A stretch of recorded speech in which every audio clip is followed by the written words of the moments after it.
नमस्कार दोस्तों। Last time जो हमारा टॉपिक चल रहा था उसके बारे में अपन डिस्कशन करेंगे।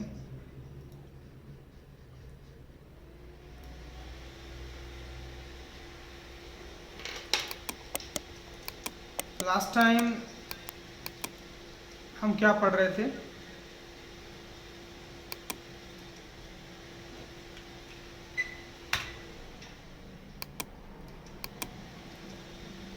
लास्ट टाइम में हमने पढ़ा था रेफरेंस टेप हम पढ़ रहे थे और रेफरेंस टेप में मैं आपको टेबल ऑफ कंटेंट करा चुका था। आज जो हमारा टॉपिक रहेगा वो रहेगा फुटनोट। उसके बाद हम पढ़ेंगे इंसर्ट कैप्शन। इसके बाद मेलिंग टेप का मैं सेपरेट एक अलग से वीडियो बनाकर डालूंगा। उसके बाद ये जो हमारा रिव्यू है और ये इसमें ऐसा कुछ खास नहीं है, थोड़ी देर में ख़त्म हो जाएगा। तो मैं कोशिश करूँगा कि रिव्यू व्यू और रेफरेंस जो है कि आज कंप्लीट हो जाए। मेलिंग रहेगा उसकी मैं कभी जब मुझे टाइम मिलेगा मैं एक स्पेशल एक वीडियो डाल दूँगा 10 मिनट्स का। 10 मिनट्स में ये आपका मेलिंग टेप जो है वो कंप्लीट हो जाएगा, इसमें ज़्यादा समय नहीं लगेगा। तो अपन बात करते हैं and note and foot note के बारे में। तो मैं इसको एक बार बंद कर देता हूँ और बंद करने के बाद and note and foot note के लिए मैंने एक पहले से टाइप करके बनाया गया पेज है। यहाँ पर आपको दिख रहा होगा कि मैंने यहाँ पर इसको बनाया गया है और यहाँ पर लगभग 1.9 पेजेज हैं। सॉरी 1 से लेकर 9 पेजेज यहाँ पर दिए गए हैं और ये इस तरीके से मैंने यहाँ पर कुछ इमेज भी लगाई गई हैं, आपको दिख रहा होगा। अगर मैं एक एक पेज को यहाँ से देखूं, मैं इसको थोड़ा जूम कर देता हूँ। देखो यहाँ से हम अगर एक एक पेज को देखते हैं तो पेज के नीचे आपको कुछ दिखाई देगा। देखो यहाँ पर आपको पेज के नीचे कुछ दिखाई नहीं दे रहा है। यहाँ पर पेज के नीचे कुछ आपको दिखाई नहीं दिया है। आगे अगर अपन चलते हैं इसी में तो यहाँ आपको ये तो पता ही होगा कि पेज के प्रत्येक पेज के जो सबसे नीचे जो होता है वो क्या कहलाता है, वो होता है हेडर एंड फुटर। तो पेज के नीचे होता है फुटर और पेज के टॉप में होता है हेडर। उसकी बात नहीं कर रहा मैं, उसके अलावा आपको यहाँ पर कुछ नहीं दिखाई देगा। इसके बाद यहाँ पर भी आपको कुछ एक्स्ट्रा नहीं दिख रहा है।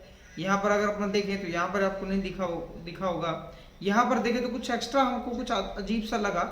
यहाँ पर कुछ टेक्स्ट दिया गया है, यहाँ पर एक लाइन खींच के कुछ लिखा गया है।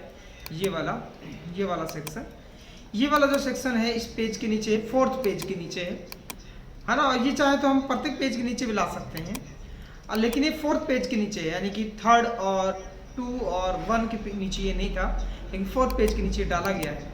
ठीक है, इसके अलावा हम नीचे जाते हैं और तो फिर भी ये नहीं है कहीं पर, और हम चलते जाते हैं तो सबसे लास्ट वाला जो पेज आ गया 9th, इसमें भी कुछ मैटर यहाँ पर डाला गया है। तो यही जो है जो पेज के नीचे या फाइल के सबसे लास्ट जो पेज होता है उसके नीचे जो उसके बाद में रेफरेंस जो दिया जाता है वो आपका हेडर या वो आपका फुट नोट या एंड नोट कहलाता है।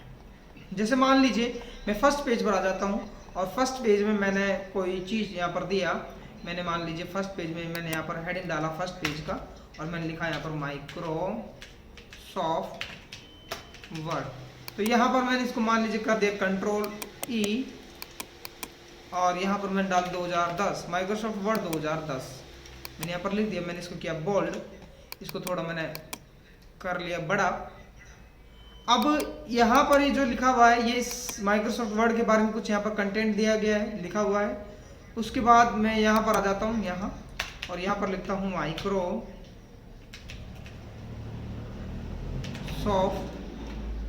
एक्सेल। मैंने यहाँ पर लिख दिया 2010।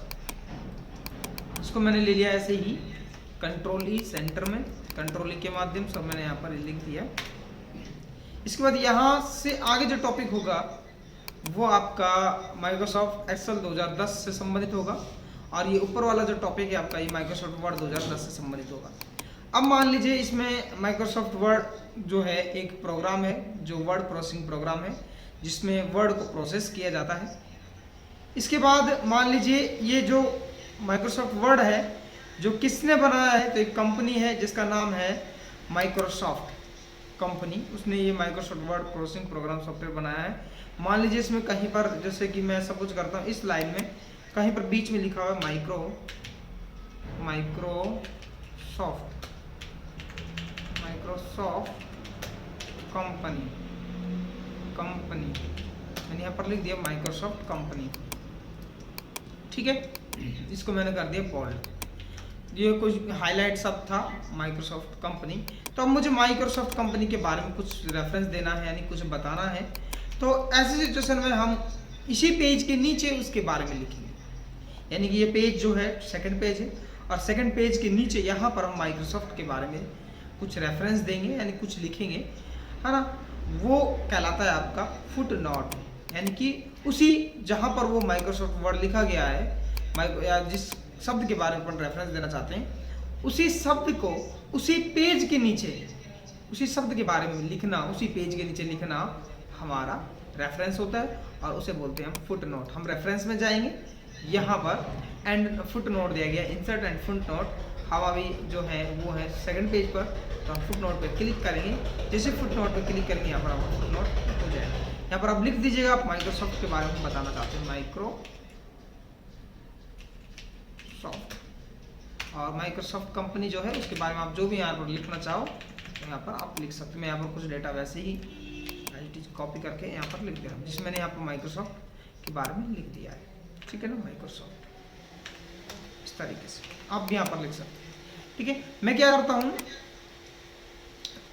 जैसे मैंने यहाँ पर लिखा, मैं चाहूँ तो इसको स्टाइलिश भी कर सकता हूँ, जैसे कि मैं होम में गया और मैंने इसको इटैलिक कर दिया। आप चाहो तो ना भी करो, इससे कोई फर्क नहीं पड़ने वाला। तो ये माइक्रोसॉफ्ट के बारे में आपको रेफरेंस देगा, ठीक है। एक आपका होता है एंड नोट के बाद आपका आता है रेफरेंस में एक फुट नोट होता है। फुट नोट जो होता है वो बुक के बारे में, यानी उस फाइल के बारे में रेफरेंस देगा। एंड नोट किसी वर्ड या टेक्स्ट के बारे में आपको रेफरेंस देता है, जो उसी पेज के एंड में देगा, जबकि फुट नोट देता है, जबकि एंड नोट आपको उस बुक के बारे में रेफरेंस देगा। बुक जो है पूरी बन जाएगी, बनने के बाद जो बुक के जो लास्ट पेजेज होंगे उसमें आपको उसके बुक के बारे में रेफरेंस दिया होता है, वो आपका एंड नोट कहलाता है। जैसे ही हम एंड नोट पर क्लिक करेंगे, ये आपको लास्ट पेज पर ले जाएगा। देखिएगा 9th पेज हमको ये लिया है, और 9th पेज पर हमने यहाँ पर जो भी रेफरेंस हमको देना है दे दिया। ये फर्स्ट आपका ये है, ये सेकंड आपका है। अब थर्ड आप देना चाहते हो, अगेन इंसर्ट कीजिए एंड नोट, सेकंड हो गया, सॉरी ये हो गया, है ना। इसके बाद आप मान लीजिए यहाँ पर आप फिर से कोई देना चाहते हो तो आप थर्ड एंड नोट आप यहाँ पर दे सकते हैं। इस तरीके से आप and note and foot note का उपयोग कर सकते हो। तो आई होप मुझे आशा होगी कि आप लोगों के समझ आया होगा कि किसी फाइल के सबसे लास्ट पेज पर जो लगाया जाता है वो आपका एंड नोट कहलाता है, और ये एंड नोट एक रेफरेंस का कार्य करता है, तथा उसी पेज के लास्ट में जब लगाया जाता है तो वो आपका फुट नोट कहलाता है। वो किसी वर्ड के बारे में या उसी पेज में किसी टेक्स्ट के बारे में आपको रेफरेंस देता है। ये आपका था फुट नोट और एंड नोट। इसके बाद हम बात करेंगे कैप्शन की। इसके बाद हमारा जो टॉपिक रहेगा वो रहेगा कैप्शन। बाकी इसमें कोई इंपॉर्टेंट नहीं है, बस जो इंपॉर्टेंट थे वो मैंने आपको यहाँ पर बता दिया। टेबल ऑफ कंटेंट आपका इंपॉर्टेंट था, आपका फुट नोट एंड नोट आपका इंपॉर्टेंट था। तीसरा आपका होता है कैप्शन। RSIT के उसके पॉइंट ऑफ व्यू से देखें तो कैप्शन भी आपका इतना इंपॉर्टेंट नहीं है, लेकिन फिर भी कैप्शन मैं आपको करा रहा हूँ, ठीक है। तो कैप्शन जो होता है वो होता है आपका इमेज के नीचे जो इमेज नंबर होता है उसको दर्शा। जैसे कि आपने बुकों में छपा हुआ देखा वो चित्र नंबर 1, चित्र नंबर 2, चित्र नंबर 3, चित्र नंबर 4। यहाँ पर बस फर्क इतना सा, यहाँ पर इंग्लिश में लिखा हुआ है इमेज नंबर 1, इमेज नंबर 2, इसी को हम बोलते हैं कैप्शन। अब टेबल के नीचे भी लिख सकते हो सारणी 1, सारणी 2, वो भी आपका कैप्शन की श्रेणी में ही आता है। अब आप ये कैप्शन किस तरीके से लगाओगे, तो आपको जैसे कि वो इमेज आपको सेलेक्ट करना जिसमें कैप्शन नहीं लगा हुआ, जैसे इसमें नहीं लगा हुआ है कैप्शन, इसमें आपका कैप्शन लगा हुआ है इमेज नंबर 5, इसमें आपका कैप्शन नहीं लगा हुआ है, तो इसको आपको सेलेक्ट करना है। आपको इंसर्ट कैप्शन पे क्लिक करना है, और अगर आप इंसर्ट कैप्शन क्लिक नहीं करते तो इस पर राइट क्लिक आपको करना है। राइट क्लिक जैसे आप करोगे आपको यहाँ पर एक ऑप्शन मिलेगा, देखिएगा यहाँ पर कहीं कैप्शन का ऑप्शन दे रखा होगा, इंसर्ट कैप्शन ये रहा। आप यहाँ पर भी क्लिक कर सकते हो, और आप चाहो तो यहाँ पर भी इंसर्ट कैप्शन के ऊपर भी क्लिक कर सकते हो। मैं आपको एक बार यहाँ पर क्लिक करके दिखाता हूँ। जैसे यहाँ पर क्लिक करोगे, यहाँ से आपको सेलेक्ट करना है। जैसे कि हमने इमेज नंबर पहले से इसमें फीड किया हुआ है, आप अगर चाहो तो नया फिगर फीड कर सकते हो। इसमें बाय डिफॉल्ट जो लेवल होते हैं वो इक्वेशन, फिगर और टेबल 3 ही होते हैं, बाकी आप अपने हिसाब से इसमें एडजस्ट कर सकते हो। इमेज पर मैंने क्लिक किया, ओके बटन पर मैंने प्रेस किया, यहाँ पर देखो इमेज नंबर 6 आ गई। इससे पहले इमेज नंबर 5 हो गई, इमेज नंबर 5, इमेज नंबर 6। मैं आपको इसको पूरे से दोबारा से आपको समझाता हूँ। मैंने इसको किया डू नॉट सेव, मैंने एक नया फाइल खोल लिया विनवर्ड का। नया फाइल खोलने के बाद मुझे बताओ कि मैं जब नया फाइल खोल रहा हूँ तो विंडो की प्लस आर रन कमांड दबा रहा हूँ, जिसकी शॉर्टकट की क्या है विंडो की प्लस आर। वहाँ पर मैंने क्या टाइप किया, विंडो। आप विंडो टाइप करोगे, सॉरी विनवर्ड। अब विनवर्ड टाइप करोगे आपका क्या खुलेगा, माइक्रोसॉफ्ट वर्ड। ठीक है। दूसरा आप यहाँ पर अगर यहाँ आप .exe लगा देते हो तो भी यही खुलेगा, क्योंकि exe जो होता है वो एक्सटेंशन होता है किसी दस्तावेज का, किसी डॉक्यूमेंट्स का, किसी प्रोग्राम का एक्सटेंशन जो होता है वो आपका exe होता है। exe यानी कि प्रोग्राम का किसी प्रोग्राम का एक्सटेंशन exe होता है। और अनदर अगर फाइल है तो वो डिपेंड करता है, अगर इमेज की फाइल है तो इमेज का एक्सटेंशन जेपीजी या जेपीईजी होता है। ठीक है। ऐसे ही हर तरह की डॉक्यूमेंट्स का एक्सटेंशन अलग अलग होता है। तो प्रोग्राम का एक्सटेंशन जो होता है, सॉफ्टवेयर का जो एक्सटेंशन होता है वो .exe होता है। तो ये जो MS वर्ड जो एक प्रोग्राम है, सॉफ्टवेयर है, जो कि एक एप्लीकेशन सॉफ्टवेयर है, तो इसका एक्सटेंशन क्या होगा, .exe होगा। तो हमने यहाँ पर .exe लगाया तो भी यही खुला, और अगर अपन .exe नहीं लगाते हैं तो भी आपका MS वर्ड ही ओपन होगा। ये देखिएगा, जैसे कि मैंने यहाँ पर आपके .exe नहीं लगाया है और मैंने इसको ओपन किया तो MS वर्ड ही ओपन होगा। अब मैं यहाँ पर कुछ डेटा लिख लेता हूँ, बराबर R&D, और मैंने यहाँ पर कुछ डेटा लिख लिया। मैं इसको ही कॉपी पेस्ट कर देता हूँ। यहाँ पर कुछ पेजेस बन गए, 4 पेजेस। अब मैं क्या करता हूँ, प्रत्येक पेज पे कुछ इमेज डालता हूँ। जैसे कि मैंने यहाँ पर एक इमेज लिया, इंसर्ट पे गया, क्लिप आर्ट पे मैं चला गया। इमेज चाहे तो आप इमेज भी ले सकते हो, क्लिप आर्ट से मैं इमेज इसलिए ले रहा हूँ ताकि जल्दी हो जाए। ठीक है। तो आप मैंने ये इमेज यहाँ पर ले लिया। ठीक है। इसको मैंने कंट्रोल से सेंटर कर दिया। उसके बाद मैं नेक्स्ट चला गया और यहाँ पर मैंने किया क्लिक, और यहाँ पर मैंने इंसर्ट पिक्चर नहीं, वही क्लिप आर्ट लेंगे, ये वाला पिक्चर मैंने यहाँ पर ले लिया। ठीक है। ये वाला मैंने ले लिया। इसको लेने के बाद हम चाहे तो इसकी पोजीशन सेट कर सकते हैं, मैंने आपको बताया था पोजीशन सेट करना इस तरीके से। इसके बाद नेक्स्ट मैं एक इमेज और ले लेता हूँ, इसमें 3 इमेज अपन ले लेते हैं। एक इमेज यहाँ पर हम इंसर्ट करते हैं, इस वाली इमेज को ले लेते हैं, और इसकी भी मैं पोजीशन सेट कर देता हूँ सेंटर। अब देखिए, अब मुझे इनके आगे क्या लगाना है, कैप्शन लगाना है। तो कैप्शन हम किस प्रकार से लगाएंगे उसके बारे में अपन डिस्कशन करेंगे। तो सबसे पहले मैं क्या करता हूँ, इसको सेलेक्ट करता हूँ। सेलेक्ट करने के बाद मैं इमेज को सेलेक्ट करने के बाद मैं रेफरेंस में जाता हूँ और इंसर्ट कैप्शन पे क्लिक करते हो। आप इस यहाँ से क्लिक नहीं करते हो तो राइट क्लिक करोगे, और मैंने भी आपको थोड़ी देर पहले बताया था इंसर्ट कैप्शन पे क्लिक करोगे। लेकिन अब कि इस बार मैं यहाँ से क्लिक नहीं करके रेफरेंस टैब के कैप्शन ग्रुप में इंसर्ट कैप्शन पे क्लिक करता हूँ। जैसे मैं इंसर्ट कैप्शन पे क्लिक करता हूँ तो यहाँ फिगर आपका आता है। तो बाय डिफॉल्ट 3 दिए गए हैं, सॉरी 4 दिए गए हैं, कि इमेज वाला दिया गया क्योंकि मैंने ऐड किया हुआ है, इमेज वाला नहीं होता। अगर आप उसको डिलीट करना चाहते हो तो डिलीट लेवल पे क्लिक करोगे तो आपका डिलीट हो जाएगा। इसके अलावा बाकी जो 3 है ये डिलीट नहीं होंगे क्योंकि बाय डिफॉल्ट MS वर्ड के साथ ही आते हैं। अब देखिए, इक्वेशन दिया हुआ है, फिगर दिया हुआ है और टेबल दिया हुआ है। टेबल जो है आपका वो टेबल के लिए, सारणी के लिए प्रयोग में लिया जाता है। आप हिंदी में इसको सारणी बोलते हो। आप 10वीं की बुक में आप देखोगे सारणी 1, सारणी 2, सारणी 3 इस तरीके से लिखा होता है। इक्वेशन होता है, जो सूत्र जो हमारे होते हैं, जो सवाल हमारे होते हैं उनके लिए इक्वेशन का प्रयोग किया जाता है। Equation 1, equation 2। ठीक है। तो मैं यहाँ पर एक नई क्रिएट करना चाहता हूँ, तो नई हम यहाँ से न्यू लेवल से क्रिएट कर सकते हैं। यहाँ पर आप लेवल डाल सकते हैं। जैसे कि मैं यहाँ पर एक लेवल डालूंगा, तो इसमें हिंदी नहीं है तो मैं यहाँ पर गूगल टूल से हिंदी लिखूंगा, गूगल है ना, और यहाँ देखूंगा गूगल हिंदी इनपुट।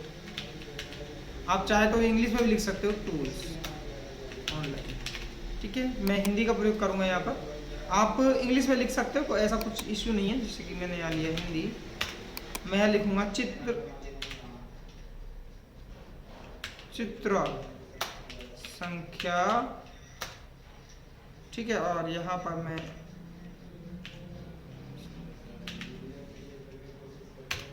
चित्र संख्या, और मैंने इसको किया कॉपी। आप चाहे तो यहाँ पर इस तरीके से ये भी लगा सकते हो, और मैंने इसको किया कॉपी, ठीक है। और मैं यहाँ पर लेबल में पेस्ट कर देता हूँ चित्र संख्या, और मैंने किया ओके, ठीक है। तो यहाँ पर देखिएगा आपको चित्र संख्या 1 अपना ऑटोमेटिकली आ गया। थोड़ा सा इसमें मिस्टेक हो, मैं इसको अगेन डिलीट करता हूँ, न्यू लेबल लेता हूँ, पेस्ट करता हूँ, यहाँ स्पेस नहीं देना है अपन को, इतना, और मैंने ओके बटन में प्रेस कर दिया। यहाँ ऑटोमेटिकली यहाँ पर चित्र संख्या 1 आ जाएगा। मैं ओके करूँगा, यहाँ पर देखो इसके नीचे चित्र संख्या 1 आ गया। आप चाहो तो इसको सेंटर में कर सकते हो कंट्रोल के माध्यम से, चित्र संख्या 1। इसके बाद नेक्स्ट पे आप जाओगे, यहाँ पर आ गए, मैंने यहाँ पर इंसर्ट कैप्शन किया, ओके किया, ऑटोमेटिकली चित्र संख्या 2 आ जाएगा। आप इसको सेंटर में कर दो, थर्ड में चले गए, राइट क्लिक किया और इंसर्ट कैप्शन पे किया। आप चाहते तो यहाँ से भी कर सकते हो इंसर्ट कैप्शन, यहाँ पर चित्र संख्या 3 ऑटोमेटिकली यहाँ पर आ जाएगा, कंट्रोल ई मैंने किया। बीच में मान लीजिए मैं कोई चित्र देना भूल गया, यहाँ पर मुझे एक चित्र और देना है, यहाँ पर मैं यहाँ पर क्लिक करूँगा, यहाँ पर मुझे एक चित्र लगाना है, मैं ये वाला कार वाला चित्र ले लेता हूँ, इंसर्ट करते हैं। देखिएगा ध्यान रखना, ये वाला आपका चित्र संख्या 3 है, ये यहाँ गलत जगह आ गए, फोटो के नीचे नहीं है, तो यहाँ पर देते हैं इसको फोटो के नीचे।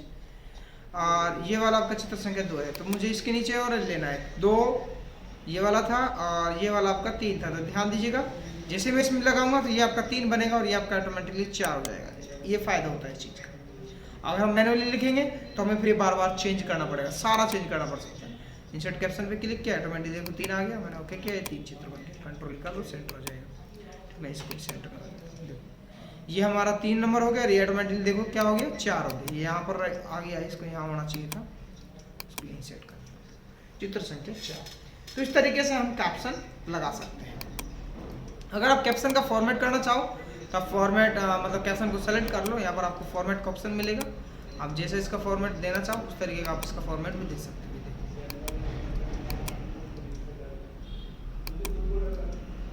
है ना। तो जैसा आपकी इच्छा हो उस तरीके से आप कैप्शन का उपयोग कर सकते हैं। इसके अलावा मैं बात करूँगा कैप्शन के बाद, ये आपका कैप्शन था, और जैसे हमारा कैप्शन कंप्लीट होता है मैं मान के चलूँगा कि आप क्रॉस रेफरेंस मैं आपको करा चुका हूँ, और ये रेफरेंस टेप जो आपका होता है वो आपका कंप्लीट हो जाता है। बाकी इसमें कोई भी इंपॉर्टेंट चीज़ हमारी नहीं। इसके बाद हमारा जो नेक्स्ट टॉपिक आपका आता है उसके बारे में डिस्कशन करेंगे। नेक्स्ट टॉपिक आता है हमारा मेलिंग टेप को एक मैं सेपरेट 10 मिनट का वीडियो इसके लिए बनाऊंगा, वो मैं इसके लिए डाल दूंगा। अभी मैं मेलिंग टेप को नहीं पढ़ाऊंगा, ठीक है। 10 मिनट का है ये पूरा, इसमें 10 मिनट में कंप्लीट हो जाएगा क्योंकि इसमें ज़्यादा कुछ खास नहीं है। बाकी मैं आपको थोड़ा सा बता देता हूँ मेलिंग टेप क्या काम आता है।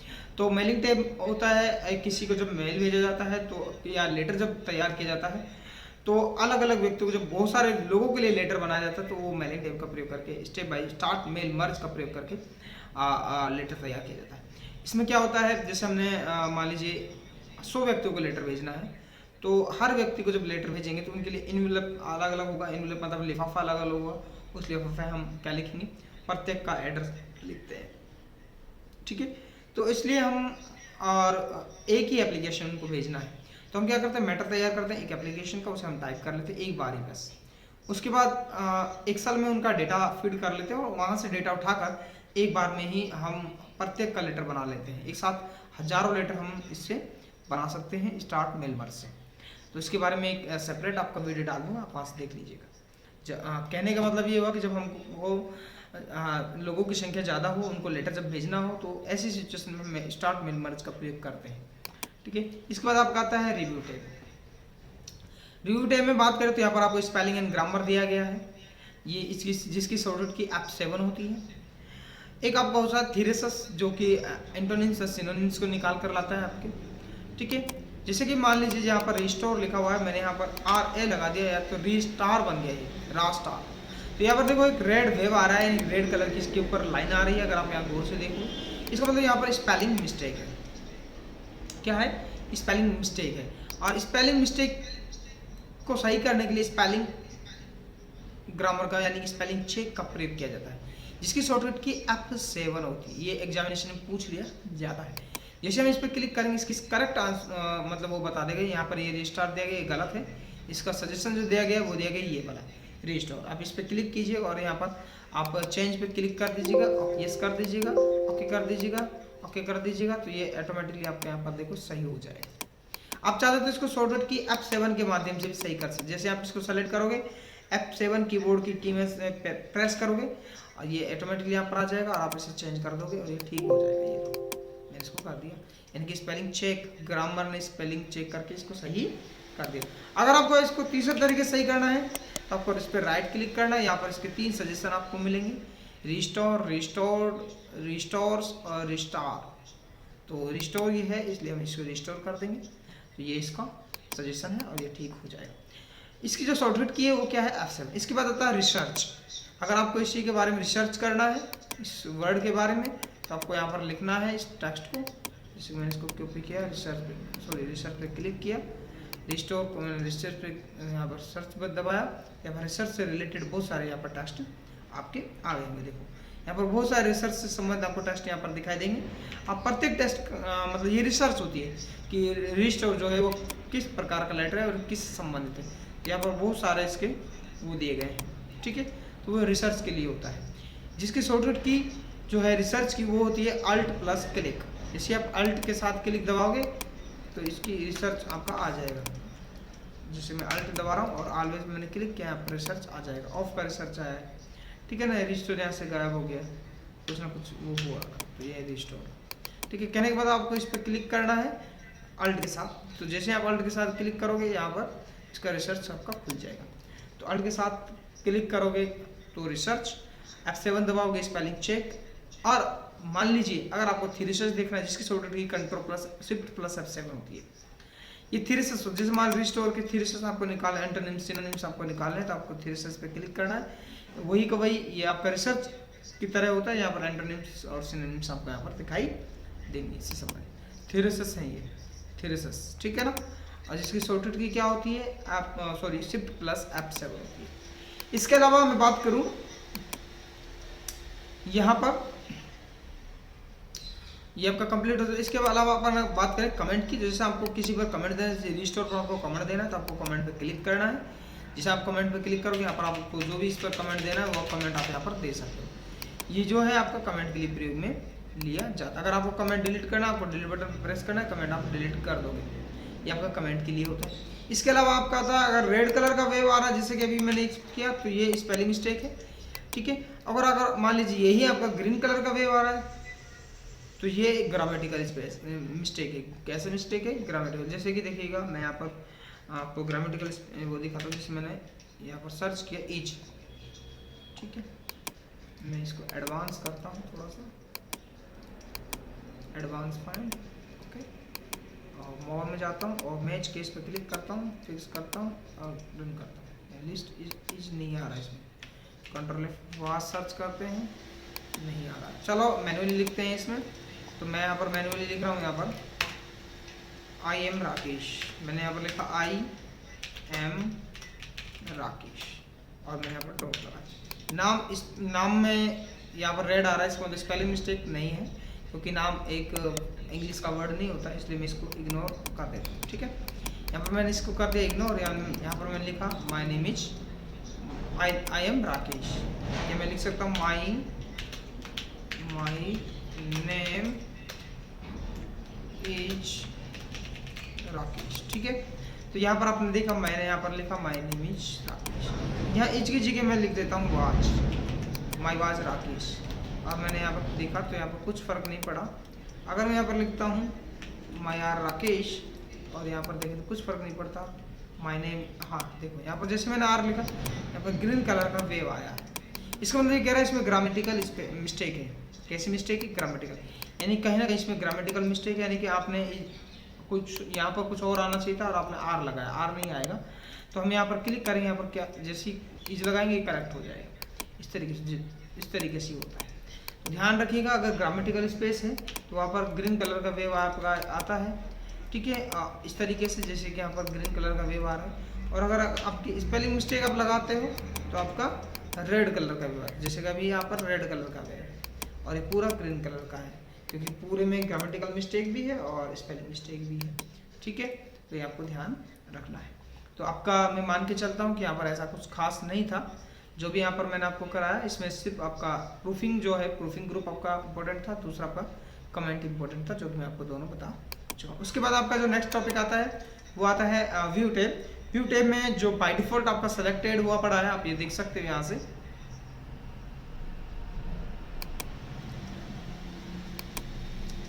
यहाँ पर आपको दिखाई दे रहा होगा बाय डिफॉल्ट जो है प्रिंट लेआउट यहाँ पर सेलेक्ट हुआ पड़ा है, डॉक्यूमेंट व्यू है। तो बाय डिफॉल्ट जो डॉक्यूमेंट व्यू होता है वो प्रिंट लेआउट होता है, ये आपको ध्यान रखना है, एग्जामिनेशन में पूछा जाता है, बहुत इंपॉर्टेंट भी है आप लोगों के लिए। इसके बाद यहाँ पर देखें तो यहाँ पर भी कुछ ये व्यू आपको दिखाए गए हैं, देखिएगा यहाँ पर, ठीक है। अगर हम एक एक पे क्लिक करके देखते हैं या माउस के कर्सर को ले जाकर देखते हैं तो यहाँ पर देखो प्रिंट लेआउट दिया गया है और बाय डिफॉल्ट यही सेलेक्टेड है। इस बाद यहाँ पर देखें तो फुल स्क्रीन रीडिंग दिया गया है, जो कि यहाँ पर भी फुल स्क्रीन रीडिंग दिया गया है, आप यहाँ से भी देख सकते हो, और यहाँ पर भी ये फुल स्क्रीन रीडिंग है।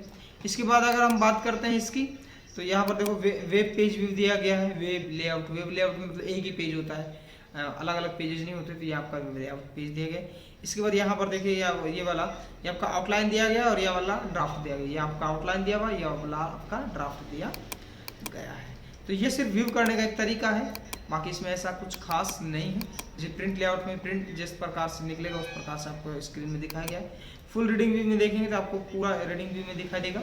इसके अलावा अगर ES की दबाओगे आप, एस्केप की कीबोर्ड में होती है, सबसे टॉप में लेफ्ट हैंड साइड होती है, अगर आप इसकी का प्रयोग करते हो तो इससे इसको हटाया जा सकता है। इसके अलावा वेब लेआउट में आप जैसे क्लिक करोगे तो आपको ये वेबसाइट की तरह आपको दिखाएगा यहाँ पर एक ही पेज में, ठीक है, इस तरीके से आपको दिखाएगा।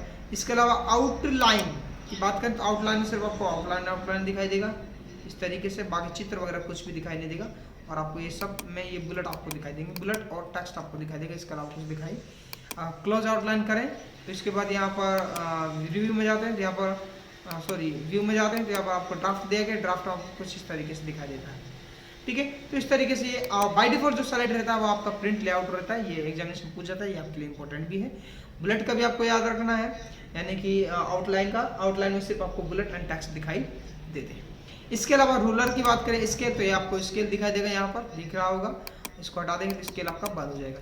ये ग्रिड लाइन्स होती हैं, आपको इसमें ग्रिड लाइन दिखाई देगा जहाँ जहाँ पर आपका टेक्स्ट लिखा हुआ है, इसको हम हटा दें। ये नेविगेशन पेन होता है, और आपने नेविगेशन पेन देखा ही होगा, जब हम सर्च वगैरह या फाइंड करते हैं टेक्स्ट को तो नेविगेशन पेन ही आपका यहाँ पर आता है, ठीक है, ये आपका नेविगेशन पेन होता है। इसके बाद ये जूम करने का होता है, देखिएगा यहाँ पर जूम जो मैक्सिमम जो होता है इसमें वो होता है 500, और मिनिमम जो होता है जूम करने का बाय डिफॉल्ट 200 यहाँ पर दिया गया, मिनिमम 75 दिया गया है, ठीक है। यहाँ पर अगर अपन देखें तो यहाँ पर आपको मैक्सिमम 500 दिया गया, मिनिमम 10 जूम दिया गया, टास्क ये जो है स्टेटस बार में दिया होता है। यहाँ से आप इसको जूम फिट भी कर सकते हैं, फिट होता है 100, ये फिट हो गया पेज, और अगर आप इसको जूम को बढ़ाना है तो जैसे 200 करना है तो ये बढ़ जाएगा, और आपको अगर जूम को कम करना है यहाँ से तो पीछे की तरफ भी आप कर सकते हो, और अगर आप कम करना चाहते हो और भी कम कर, फिट आपको करना है, आपको 100% पे क्लिक कर देना, आपका जूम फिट हो जाएगा। इसके बाद 1 पेज, आपको 1 पेज दिखाई देगा, 2 पेज आपको 2 पेज दिखाई देंगे, 3rd पेज आपको दिस पेज विड्थ, यानी पेज जो है पूरे स्क्रीन आपका सेट हो जाएगा, फिक्स है ना, मतलब सेट कर देंगे यहाँ से विड्थ में, ठीक है, इस तरीके से होता है। इसके अलावा मैं इसको 100% कर दूँ व्यू में जाके 100%, तो आपका 100% हो जाता है। 2 पेज आपको एक साथ देखना है तो आप 2 पेज पर क्लिक कर सकते हैं, आपको 2 पेज की श्रेणी में आपको यहाँ पर दिखाई देगा। तो मैं 1 पेज कर देता हूँ और 100% कर देता हूँ, थोड़ा इसको जूम और कर लेते हैं, कंट्रोल के साथ स्क्रॉल आप की दबाओगे तो आप इसे जूम कर सकते हैं। इसके अलावा न्यू विंडो अगर आपको चाहिए तो आप न्यू विंडो पे क्लिक कीजिएगा, ये आपकी न्यू विंडो बन जाएगी, ये अलग विंडो है, वो अलग विंडो है, सेम टेक्स्ट, ठीक है। मैं इसको बंद कर रहा हूँ, न्यू विंडो की हमें आवश्यकता नहीं, वैसे भी इसकी कभी जरूरत भी नहीं पड़ेगी, ठीक है, आपको इतने की आवश्यकता पड़ेगी। इसके बाद हम बात करेंगे यहाँ पर मैक्रो, जो कि हमारा बहुत ही इंपॉर्टेंट टॉपिक है, एग्जामिनेशन में वैसे ये नहीं पूछा जाता है, फिर भी हमारे कभी लाइफ में वैसे बहुत कम चांस होता है मैक्रो हमारे काम आए, लेकिन एग्जामिनेशन में इसकी शॉर्टकट की वगैरह कभी कभी पूछ ली जाती है। तो आज हम देखेंगे मैक्रो के बारे में, मैक्रो क्या काम करता है। तो मैं सबसे पहले टेक्स्ट को डिलीट कर देता हूँ, यहाँ पर हम क्लिक करते हैं मैक्रो पे, यहाँ व्यू मैक्रो होगा, अभी हमने कोई मैक्रो रिकॉर्ड नहीं किया इसलिए कोई मैक्रो यहाँ पर नहीं आएगा। तो नीचे यहाँ पर आता है रिकॉर्ड मैक्रो पे क्लिक करेंगे, मैक्रो का नाम देंगे, यानी यहाँ पर नाम दिया मान लीजिए कुछ भी, मैं नाम दिया डाटा, और मैंने ओके बटन पे क्लिक किया। यहाँ पर कीबोर्ड ले लेते हैं, कीबोर्ड नहीं डाटा ही लेते हैं, ठीक है। यहाँ पर मैंने स्टॉप रिकॉर्डिंग होगी, स्टार्ट हो गया, है ना, रिकॉर्डिंग स्टॉप। मैं इसको स्टॉप करता हूँ, यहाँ पर व्यू रिकॉर्ड बजाता हूँ, डाटा के नाम से यहाँ पर दिया, मैं इसको वापस से डिलीट करता हूँ, यस करता हूँ और अगेन मैं यहाँ पर इसको बंद करता हूँ। इसके बाद रिकॉर्ड स्टार्ट करता हूँ, डाटा वो देता हूँ इसमें रिकॉर्डिंग, तो मैं इसका नाम रखता हूँ अगेन डाटा और मैं ओके बटन पर क्लिक करता हूँ। यहाँ पर आपको दिखाई दे रहा होगा, यहाँ पर स्टॉप और पॉज आ रहा है, देन रिकॉर्डिंग स्टॉप की स्टार्ट हो जाए। अब आप जो भी यहाँ पर लिखोगे वो यहाँ पर रिकॉर्ड हो जाएगा। जैसे मैंने यहाँ पर लिखा राकेश, मोहन, सोहन, गीता, सीता, श्याम, राधा, मोहन, मोहित, मैंने कुछ यहाँ वैसे ही लिखा है नॉर्मली, आप तो यहाँ पर डाटा लिखोगे पूरा, है ना। तो ये रिकॉर्ड हो चुका है। अब मैं इस पर जाऊँगा वापस, स्टॉप रिकॉर्डिंग करूँगा। इसमें स्टॉप रिकॉर्डिंग की रिकॉर्डिंग स्टार्ट मतलब स्टॉप हो गई और ये रिकॉर्ड हो चुका है।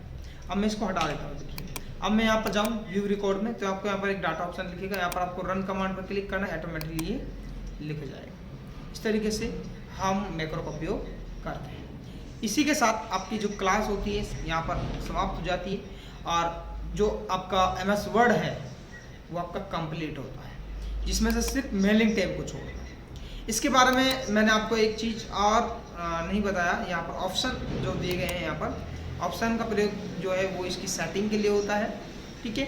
ये आपको कभी यूज में नहीं लेना है। एक्सेल में मैं इसके बारे में थोड़ा बताऊंगा और कभी आपको यहाँ से इसको छेड़ना भी नहीं है, आपको याद रखना है। इसके अलावा अगर आप चाहो तो इसमें सेटिंग में जाके यहाँ पर बहुत सारे ऑप्शन दिए गए, देखो एक आपका जर्नल दिया गया है, एक आपका डिस्प्ले दिया गया है, प्रूफिंग आपका दिया गया है, यहाँ पर बहुत सारे यहाँ पर ऑप्शन दिए गए हैं। आपको इनको बिल्कुल नहीं छेड़ना है। यहाँ पर आपका सेव दिया गया, बाय डिफॉल्ट जो सेव होता है वो DOC में होता है, आप इसको चाहो तो चेंज कर सकते हो। एक यहाँ पर एक ऑप्शन दिया गया है save auto recover information every 10 minutes. मैं चाहूँगा आप इसको 1 मिनट रखो। कभी कभी क्या होता है, हम टाइप कर रहे होते हैं और अचानक से लाइट चली जाती है। हमने बहुत बड़ा डेटा जो है वो टाइप कर लिया था और अचानक से लाइट चली गई, तो जितना भी हमने डेटा टाइप किया वो सारा डेटा आपका समाप्त हो जाएगा, डिलीट हो जाएगा। तो ऐसी सिचुएशन में आप इस ऑप्शन को, अगर 10 मिनट रहता है तो आपने मान लीजिए लगातार 10 मिनट तक टाइप, 20 मिनट तक टाइप किया, मतलब पहले 10 मिनट आपने टाइप किया, फिर आप टाइप कर रहे थे, 5 मिनट और हो गया आपको टाइप करते, यानी टोटल आपको 15 मिनट टाइप हो गया। अब आपकी एकदम से लाइट चली जाती है, तो आपने लास्ट जो 5 मिनट का टाइप किया था वो डेटा आपका डिलीट हो जाएगा, बाकी जो आपका 10 मिनट का डेटा है वो आपको मिल जाएगा। लेकिन अगर आप 1 मिनट करते हो, आपका 1 मिनट का डेटा जो है वो डिलीट हो जाएगा, बाकी आपको सारा डेटा मिल जाएगा।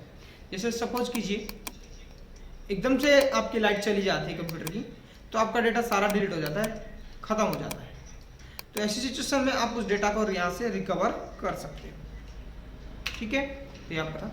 अब आपका जो टॉपिक है वो है मेलिंग, इसके लिए मैं सेपरेट वीडियो डालूंगा। आज के लिए इतना ही, और इसके बारे में हम मेल मर्ज को छोड़ के इसके लिए मैं आज ही क्वेश्चन आंसर 2 पार्ट्स में मैं क्वेश्चन डालूंगा इसके, जिसमें किस तरीके से क्वेश्चन आपसे पूछा जाता है, चाहे आपका RSIT का एग्जाम हो, चाहे आपका कोई अदर कंपटीशन का एग्जाम हो, यहाँ से जो भी क्वेश्चन आता है उस तरीके के मैं क्वेश्चन आपको यहाँ पर कराऊंगा, तो वो भी आप देख लीजिएगा। आज के लिए इतना ही, धन्यवाद।